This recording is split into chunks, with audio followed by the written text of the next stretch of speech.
Nuestro siguiente ponente cuenta con un poquito de ventaja, solo un poquito, porque juega en casa, y viene a hablarnos de cómo se identifica el sexo de un individuo. Un aplauso para David Carmona. Muchas gracias. Antes de nada, me gustaría agradecer a la organización que me haya permitido estar aquí hoy para poder hablar de un tema tan apasionante como el sexo. El sexo biológico es una condición inherente a muchos seres vivos como consecuencia de que estos presentan lo que nosotros llamamos reproducción sexual.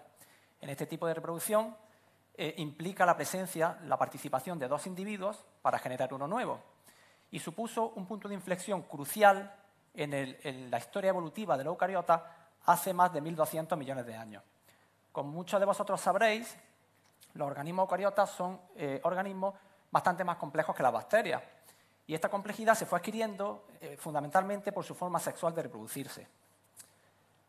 Generalmente, las bacterias se reproducen de manera asexual, haciendo copias exactas de sí mismas. Bueno, no exactas, sino casi, debido a que existen mecanismos, como las mutaciones, que les permiten generar una variabilidad para poder adaptarse a distintas situaciones, a distintos cambios ambientales. Pero si pudiese mezclarse la información de dos individuos para formar uno nuevo, el potencial adaptativo de este proceso aumentaría sustancialmente.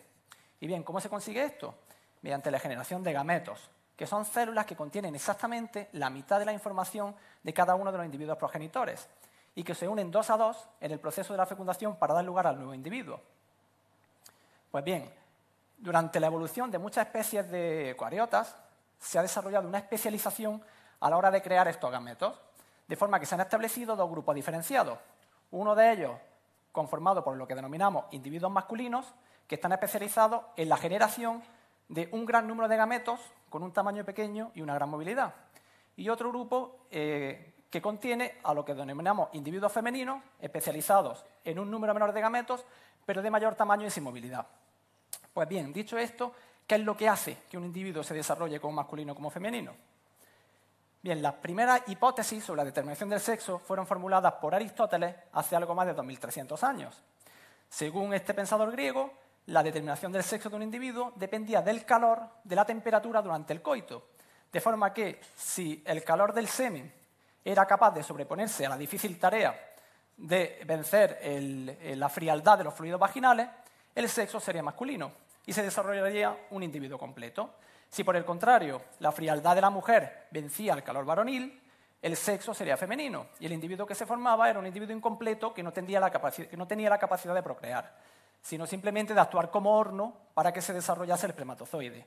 Era un horno un tanto gélido, según la idea de Aristóteles. Bueno, esto puede sonar gracioso, pero la idea de Aristóteles, los postulados de Aristóteles, permanecieron vigentes hasta el siglo XIX, es decir, más de 2.000 años. De hecho, en el siglo XVII, con el desarrollo de los microscopios holandeses, hubo incluso científicos como Hartshöcker que observaron y publicaron la presencia de homúnculos o hombrecillos en miniatura en el interior de los espermatozoides. Obviamente, hoy sabemos que esto no es así, pero se requirió muchísimo tiempo y esfuerzo para poder arrojar un poquito de luz sobre estos procesos. En el año 1923, el zoólogo Theophilus Painter observó que los individuos masculinos y femeninos en humanos presentaban una pareja de cromosomas que era diferente entre ellos, y a esa pareja de cromosomas se les denominó par de cromosomas sexuales. Las mujeres tenían 2 cromosomas X y los hombres teníamos un cromosoma X y un cromosoma Y.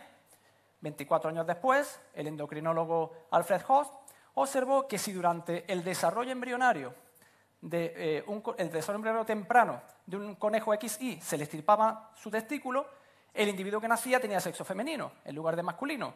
Sin embargo, si se extirpaba el ovario, el sexo no cambiaba, seguía naciendo una coneja. Esto hizo pensar que para que ocurriese el desarrollo masculino era necesaria la presencia del cromosoma Y, el cual daría lugar a la formación de un testículo que produjese hormonas masculinizantes de manera que naciese un individuo morfológicamente masculino.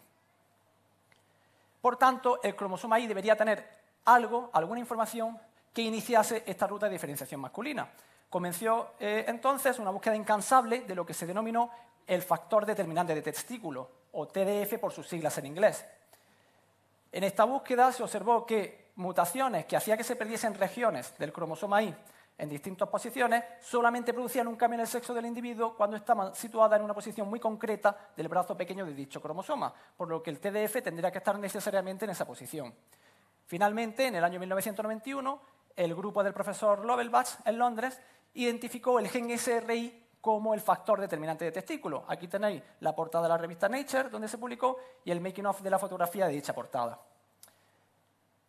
Actualmente sabemos que la única función conocida del gen SRI es actuar como interruptor para poner en marcha una serie de eventos moleculares y celulares que dan lugar a la ruta de diferenciación masculina. Es decir, que hacen que la gónada indiferenciada durante el desarrollo embrionario se desarrolle como testículo. Este testículo producirá una serie de hormonas androgénicas que harán que el individuo se desarrolle con características morfológicas masculinas. Cuando no está el cromosoma Y, por tanto, se iniciaría la ruta de diferenciación femenina. Atendiéndonos a esta sucesión de eventos, podemos establecer, por tanto, tres tipos diferentes de sexo. El sexo genético, que viene determinado por la presencia o ausencia de cromosoma Y, el sexo gonadal y el sexo fenotípico, que nos habla de las características de los rasgos morfológicos observables del individuo. Generalmente, estos tres tipos de sexo suelen coincidir en un individuo, pero no siempre es así.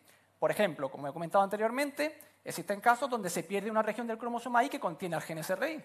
En este caso, un individuo con sexo genético masculino desarrollará sexo gonadal femenino y sexo fenotípico femenino. Igualmente, si una mutación incorpora el gen SRI a uno de los dos cromosomas X, un individuo con sexo genético femenino daría lugar a un individuo con sexo gonadal y fenotípico masculino.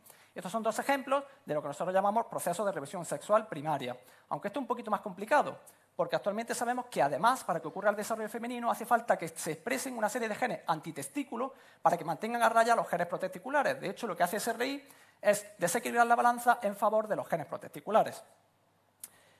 Otro ejemplo, para que haga una idea de la complejidad de todo esto, son los síndromes de Klinefelter y de Turner. En el primer caso, los individuos tienen dos cromosomas X, pero se desarrollan gonadalmente y fenotípicamente como masculinos, puesto que además tiene un cromosoma Y con SRI activo. Da igual el número de cromosomas X que tenga el individuo, con que exista el gen SRI y lleve a cabo su función, el individuo se desarrollará como masculino. En el caso del síndrome de Turner, los individuos tienen un solo cromosoma sexual, el X. En este caso, como no está el interruptor SRI, la ruta de diferenciación será la femenina. Aunque es más raro en la naturaleza, también existen casos de lo que nosotros llamamos procesos de represión sexual secundaria, en los que el sexo que no coincide con los otros dos es el fenotípico. El ejemplo más estudiado es el síndrome de feminización testicular o de insensibilidad completa a los andrógenos. En este caso, el individuo tiene sexo genético y gonadal masculino, puesto que de hecho se le forma un testículo plenamente funcional con la capacidad de producir las cantidades normales de hormonas androgénicas, pero el organismo es insensible a esta hormona. Por tanto, el desarrollo morfológico es femenino. Estos individuos suelen ser diagnosticados en la adolescencia cuando no les viene el periodo y le detectan la presencia de testículos internos. Como podéis ver, la naturaleza no entiende de reglas cuadriculadas. Necesitaría mucho más que una charla de 10 minutos para poder mostraros la inmensísima diversidad y variabilidad de mecanismos de determinación del sexo en la naturaleza. Pero sí que me gustaría, para terminar, dejaros algunos ejemplos. En el caso de los topos, su sistema de determinación del sexo es similar al del resto de mamíferos, pero las hembras desarrollan una gónada especial que se denomina boteste, la cual tiene una porción de tejido testicular que produce altos niveles de testosterona. Esto hace que las hembras sean morfológicamente similares a los machos y que tengan comportamientos muy parecidos. En el caso de las aves, también existen dos cromosomas sexuales, pero son diferentes a los mamíferos. Se denominan Z y W. Lo curioso es que aquí los machos son los que tienen dos cromosomas sexuales iguales, mientras que las hembras son los que tienen uno de cada tipo, al contrario que en mamíferos. En la mosca de la fruta, el sistema de determinación es por cromosomas X e Y, igual que en mamíferos, pero lo que determina el sexo no es la presencia de un Y, sino el número de cromosomas X que tenga el individuo. De hecho, en estos animales se da un caso muy curioso. Son individuos que denominamos ginandromorfos y que la mitad del organismo tiene sexo masculino y la otra mitad tiene sexo femenino. En saltamontes, por el contrario, no existe cromosoma Y. Las hembras son XX y los machos son X0. En caracoles y muchas especies de plantas, los individuos son hermafroditas. Esto quiere decir que un solo organismo es capaz de producir los dos tipos distintos de gametos. En algunas especies de peces se ha visto que el organismo puede cambiar de sexo en la edad adulta. Por ejemplo, en el pez payaso, en Nemo, los individuos dominantes se transforman en hembras, mientras que en otras especies justo al contrario. En esta especie de gusano marino, del género Bonelia, se ha observado que la determinación del sexo viene determinada por la posición del individuo. Si está en zonas muy abisales, se desarrolla una hembra, y si está cerca de una hembra, se desarrolla un macho, dando lugar a un individuo diminuto que vive toda su vida en el interior del tracto reproductor de la hembra. Y por último, en cocodrilos y muchas especies de tortugas, el sexo viene determinado por la temperatura de incubación de los huevos. Aquí en este caso Aristóteles no iba muy desencaminado. Bueno, y así hasta un sinfín de mecanismos diversos y maravillosos que han sido delicadamente moldeados por los agentes del cambio evolutivo. Muchas gracias.